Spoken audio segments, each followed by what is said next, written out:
Today on the list, the hidden history of Mario and Luigi, practical jokes lighting up TikTok, and save time and money with at-home meal prep. You just do one time in bulk, it's easy, and then you're set up for the week. Plus, Whoa. dig up the treasures hiding in your own backyard. Do you have a secret location? Yes. You want to tell me? No. I can't. But up first, the benefits of a 4-day work week. It's your life, it's your list, and it starts right now. Hey everyone, I'm Jimmy Rhodes. And I'm Christina Guerrero. You know, the idea of a 4-day work week has been around for years, but while it would make a lot of workers happy, it still doesn't have too much traction. But over in the UK, Cambridge University ran a 6-month trial of a 4-day work week, studying companies ranging from fish and chip shops to online retailers to financial services. And the results will probably surprise you. We are crunching the numbers on a shorter work week. And that's our featured story at the top of the list.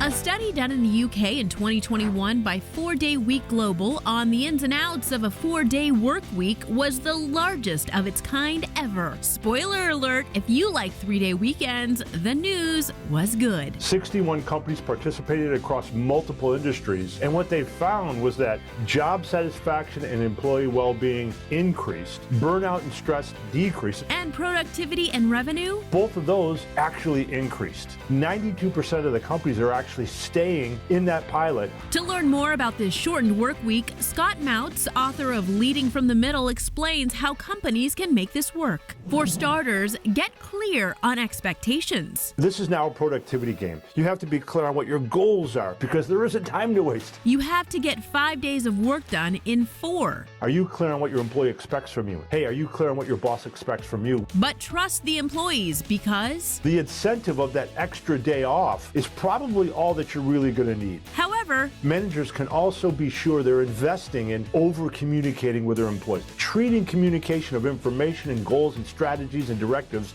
almost as a strategy. just don't micromanage. The more time you spend over-inspecting and asking employees to answer questions, the less time they actually have to do the work that they now have to do in 1 day less a week.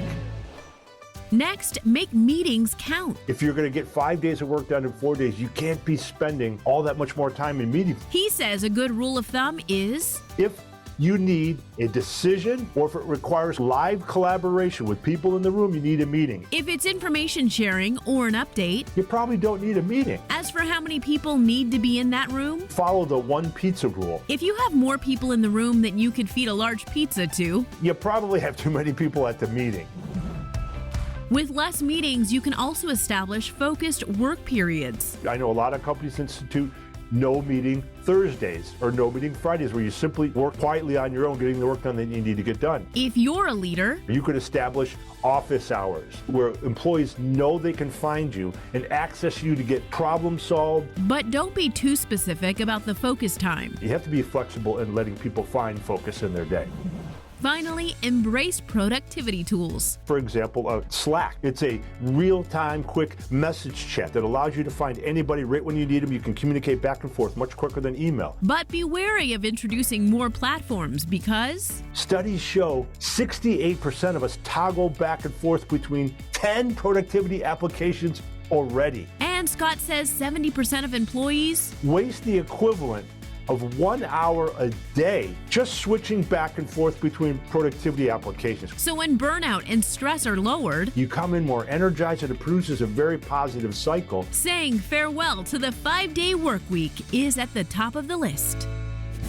Now, metal detecting might not be the first thing you think of when it comes to cool hobbies, but with new tech that increases the chance of finding something valuable, well, this pastime has exploded in popularity. Join us on our quest as we explore the world of treasure hunting. Once thought of as an expensive hobby for retirees, metal detecting or treasure hunting is now mainstream. There are still a lot of retirees that do it, but it's becoming more and more popular with just all age groups. Ryan Deshawn, owner of A&B Prospecting in Mesa, Arizona, says learning this hobby is relatively easy. And it starts with gearing up with a basic metal detector and accessories. What's our price range for getting started if we're just taking step one? If you want something that gives you actual good results, you're talking about $250 or more. You'll also need a small garden shovel and a mini metal detector known as a pinpointer. It's just a little handheld, so you dig your hole and you find the target with the pinpointer. So you're disturbing as little of the ground as possible. Correct, yes.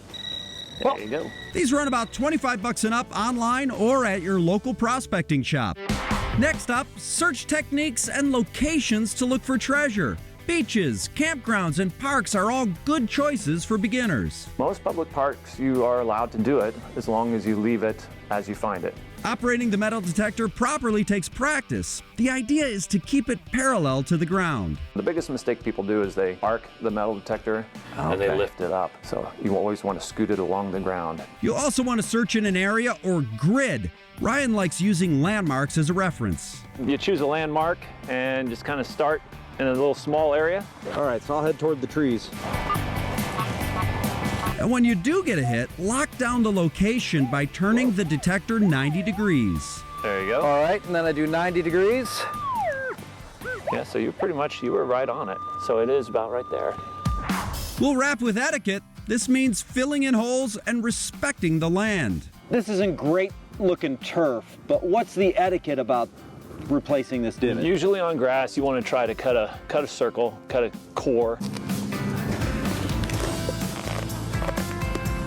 This makes it easier to replace and grow back. I just doubled my riches. Don't expect to strike it rich like I did. Ryan says it's like fishing. They actually do call this dirt fishing sometimes. For more information, contact your local prospecting store and hit up a Facebook metal detecting group in your area. You'll find friendly people willing to share. Well, most things anyway. But it's like any good fisherman, we're not going to tell you where our good location is. So. Do you have a secret location? Yes, yeah. You want to tell me? No. I can't. Well, I'll give you my 2 cents. This has been a lot of fun. Learning the basics of metal detecting with Treasure Hunting 101. Getting kids to school and feeding them and clothing them while you have a full-time job and other obligations can be overwhelming. But one way to turn the chaos down a notch is meal prepping. Jackie Denker has some tips to keep things easy and tasty, but not boring. Meal prepping, although it sounds daunting to some of us, It's easy, and then you're set up for the week. Every week we can do a different cuisine, Yes, of course you can. but today we're doing Southwestern. to learn how, we turned to executive chef at Ghost Ranch in Tempe, Arizona, David Mora. Let's start by choosing our protein and learning some basics. If you want to do one big piece of meat, that saves you not having to do different proteins. We decided to go with a big old brisket. How big do we want to go for like a family of 4, let's say? I will say around 5 pounds. And he says that will get you through 4 or 5 days of food. Now it's time to prep and cook our meat. It's really easy. Here we have mustard, which is for flavor and binding. We have coffee ground, Ooh. salt, and we have here red chilies, paprika, red chili powder, and guajillo. Now get in there and slather on the mustard. Let's do it. Oh, this feels so weird. On goes salt, then the coffee grounds and chili mix. Chilies and coffee, they bring now nice and earthiness and smokiness to the brisket. Are we going to be really awake after this? We're gonna be. Wrap it in tin foil See you later. Bye. and pop it in the oven. Chef recommends anywhere between 250 to 275 degrees for 5 hours. Finally, it's meal prep time. I feel so bad that you guys can't smell this. Once cooked, let's sit for 30 and then dice it on up. And then grab the other ingredients you can grab pre-made at any store. Obviously, the brisket that we just made, rice and beans, cabbage, onions, pico, and salsas. 3 different meals. 3 different meals. Same ingredients. Same ingredients. I love it. First, we're doing a rice bowl. All you gotta do is put a scoop or 2 of each ingredient in. We can put pico if you feel like it. Cabbage for crunch, And then we're good to go on our first meal. That was it. Yeah. We have a rice bowl. and then for some tacos. Just get your tortillas, These are just regular corn tortillas. Scoop on some meat, and then your toppings. I like classic. I like just, plain cilantro and onions chopped up. You could do 3 different ones. 3 different ones. Some avocado to top it off, Maybe the avocado, do it the day off you do it because it might get brown. and voila. Pack it, ship it. Last but not least, We're gonna do a burrito. Burrito! do? Let's get the flour tortilla. Start scooping rice in the center, followed by the rest, then roll it on up. And boom! That'll be Wednesday meal, you know? Yeah. So good! Yeah! Keeping our meals delicious and weekdays less stressful with meal prepping tips. Still to come on the list. Here we go! Why Mario is still going strong. Mario has appeared in more than 200 video games across multiple platforms. And the live illusions giving TikTok a shock. Plus, how old TV shows are getting new life. It's characters we all knew and loved, and we get to see where they are years later. All that and more ahead on the list. Welcome back, friends. Kind of interesting when you think about it, but the man at the center of a multi-billion-dollar entertainment empire is a plumber. We're talking, of course, about the beloved video game character Mario. Besides bringing in big bucks for Nintendo, he and his brother Luigi are about to hit the big screen. Ooh, so who exactly is this guy? And how did he go from unclogging pipes to being a Hollywood superstar? Hattie DeJamal is schooling us on the world of Mario. Nintendo's beloved Mario, who had humble beginnings in an arcade, has gone on to become the biggest selling video game character of all time. To date, the company says they've sold nearly 800 million games featuring the famous plumber.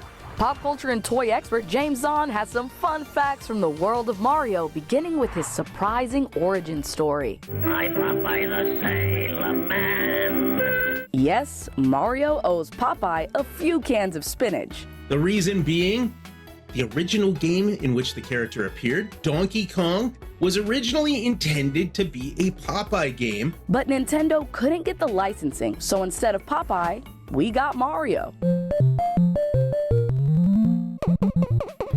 And even the name Mario was born in the warehouse that Nintendo of America employees worked in. The landlord of that warehouse was a guy named Mario Segale. He used to come in there and trying to shake them down for some overdue rent payments. Like the video game character, Mario Segale was short in stature and wore suspenders, so the name stuck. Next up are the games, and no other character is featured in more of them. To date, the character Mario has appeared in more than 200 video games across multiple platforms. And Mario isn't just a plumber in these games. He's been everything from a doctor to a race car driver. While he's not winning races, he's smashing multiple auction records for vintage video games. No other video game has ever sold for more. The Super Mario Bros. Example that sold in 2021 for $2 million came just a few months after another copy sold for just a few $100,000. Well, you won't need that kind of money to enjoy the mini Mario toys. Nintendo partnered with Jakks Pacific to create a toy line for the movie. There's classic action figures. Like our buddy Mario here, complete with his little plunger. And, like the video games, you can get both Mario and his brother Luigi jumbo-sized. We're the Mario Brothers, and plumbing's a game. Then there's the van playset from the plumbing scene, and a light-up, fire-breathing Bowser. Don't worry, parents, it's not real fire. From an arcade sidekick to the king of video games. That's the world of Mario. April Fool's Day is right around the corner, and while we aren't trying to give anyone any crazy ideas, Teresa Strasser does have a few TikTok channels that are winning the pranking game. Hey, Teresa. Thank you. With more than 790 million likes combined, these pranksters are making the world a funnier place. Well, at least for those of us watching from afar. Coming in at number 1, Mr. Beast. Would y'all like to have some pie with us? Oh, wow, absolutely. Before I can cut it up, do you mind pulling this thing off the top? Dude, are you kidding me? What are you gonna spend the $10,000 on? Anything she wants. Jimmy Donaldson, better known as Mr. Beast, is known for his YouTube channel where he pranks people in the best, most extreme way with money. Next trick-or-treater wins $10,000. Hey, here's $10,000. Oh my God, are you serious? Of course. Okay, honestly, I'm not usually one for pranks, but Mr. Beast, feel free to come by anytime. At number 2, Shahar Livneh 1. Shahar Livneh is a mentalist, mind reader, and magician who loves to play pranks. Especially on people least suspecting it.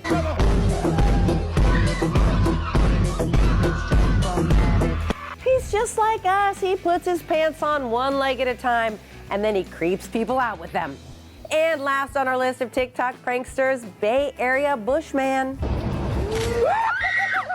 The Bay Area Bushman, well, he's unidentified, but is always dressed head to toe in shrubbery with his cell phone ready to capture his next scare. He says he got his inspiration from the world-famous Bushman and has been scaring people ever since. Gets him every time. And those were some TikTok pranksters making the world a funnier place. More to come on the list. Stay with us.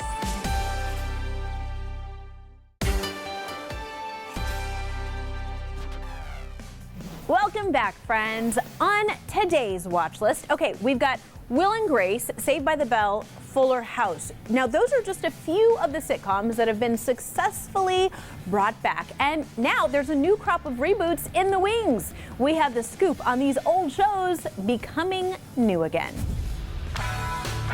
Welcome to the TV revival era. From major networks to streaming, a lot of our favorite characters have made their way back to the small screen recently. Over the past few years, we have seen a lot of revivals. Those are especially fun because it's characters we all knew and love, and we get to see where they are years later. Don't feed them, kitty. That's how it started the first time. That 90s show is a perfect example of a current revival, especially because you have two main cast members who are back, but we are seeing them interact with a younger generation of kids. And there are many more to come. We got the rundown from Jared Hall, executive editor at Entertainment Weekly. First up, The Party is back on Starz after more than a decade off the air with the return of Party Down. Hello, Party Down Catering. Yes, of course we're open for business. Party Down is an interesting choice for a revival because it wasn't a big mainstream series, but it's one of those that a lot of people discovered it during the pandemic. They discovered what a gosh darn delight this show is. When Starz announced they were bringing back this show and bringing back almost the entire cast, it instantly shot to the top of a lot of lists for most anticipated shows of 2023. Next, tossed salad and scrambled eggs are returning to the menu soon. That's right, Frasier is back in the building. This is Dr. Frasier Crane. I'm listening. The Frasier revival has been in talks for so many years, and it is officially happening. Kelsey Grammer, who of course was the star, but also a producer on that series, was very integral in trying to find the right way to bring Frasier to a new generation, and that just so happens to be that we're going to be focusing on the kids of the Frasier cast, along with Kelsey Grammer, of course. Farther off in the horizon, a reunion of the father-daughter duo of Tony Danza and Alyssa Milano is in the works. A Who's the Boss revival is, the script has been submitted. We definitely know a lot of that cast would be involved. They're waiting to hear if they're gonna get the green light. The cool thing about these revivals is that whether you are a kid or you are a little older in your TV viewing years, there is certainly something old that will be new again just for you. Revving up for revivals on the watch list. We'll be right back.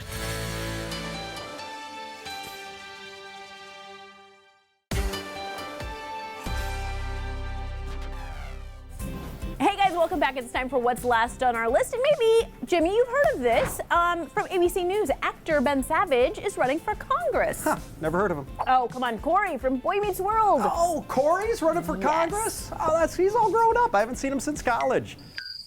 Yeah, the Washington University Political Review says that actors actually have some advantages when they turn to politics. They have name recognition, they already know how to speak to crowds, they're typically charismatic, and celebrities are masterful at using the media to their advantage. And American political history is festooned with actors who turned to politics. For instance, Fred Grandy in Iowa. Oh my gosh, Gopher from Love Boat. I tell you, he and Isaac got into some shenanigans with Captain Steubing. Okay, Fred Thompson, Jesse Ventura, Ronald Reagan, and of course, Arnold Schwarzenegger, who became the governor of California. Okay, I don't know how anybody could vote for a cyborg model T-800 sent from the future to destroy us. Okay, Jimmy, those are the characters. We're actually talking about the actors who played characters that are running for office. Okay, what's your name?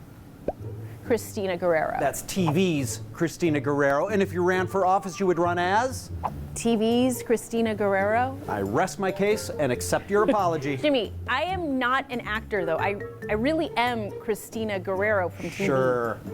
Okay, and if I am elected, I'm making you my secretary of the inferior. And that's what's last on our list. Thanks for watching, friends, and we'll see you next time. Tomorrow on the list, how to decide if the time to buy a house is now. Don't just look at interest rates alone when it comes to your purchase decision. Plus, take a ride in the future of taxis. It's completely empty, so it's entirely your own vehicle. And the science of a dog's nose. Dogs can smell with 100 million receptors. Tomorrow on the list.